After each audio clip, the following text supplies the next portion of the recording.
"You're a conservative with an attitude," was a friend's comment to me some time ago. I took it as a compliment because I knew what he meant, but it wasn't necessarily intended as one. As an EI, that is, enthusiastic iconoclast, he was accusing me of being an LDP, a loyal defender of present practice. But he recognized that I was not blindly opposed to any change at all, and my attitude, as he called it, was a willingness to challenge those who were. He just didn't think I was willing to go far enough, which is why it wasn't intended as a compliment. As we saw last week on Traditional Tuesday, there are some among God's people who are so strongly opposed to any change that they will fight, even seek to destroy anyone who seeks to make any change. Now, this is not to boast about myself, but to simply declare where I believe everyone should stand on this subject.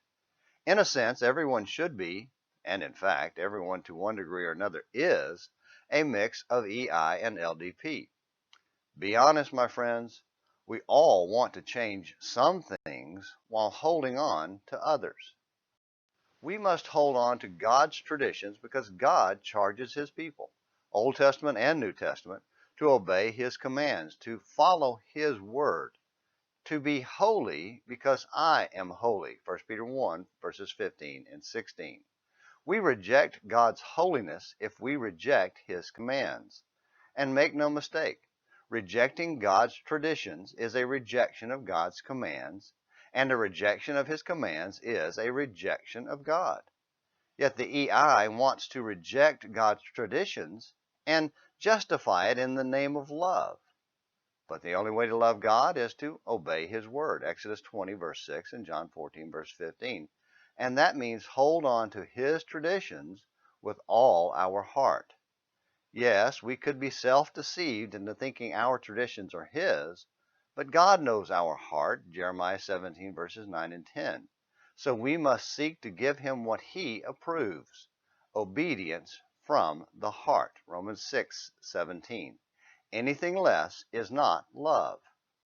However, knowing we can become too attached to present practices, we must constantly and carefully look at God's Word to find what He wants. And we must never viciously attack those who don't see it our way. Reason and persuade with pure passion. But let the world be vicious and disgustingly obnoxious. That should never describe a Christian, but too frequently does. All of us, the EI and the LDP, and everyone in between, must recognize that we can fail in one or both ways. We can become too attached to our own way of doing things, our traditions, not God's, and viciously attack anyone who doesn't agree with us. Brethren, it's time to stop that cycle of nasty disobedience and work together to walk the narrow path of God's way, Matthew 7:13. Just some thoughts for today's Morning Minutes in the Bible on Traditional Tuesday. Until tomorrow, this is James McClenny hoping you have a great day.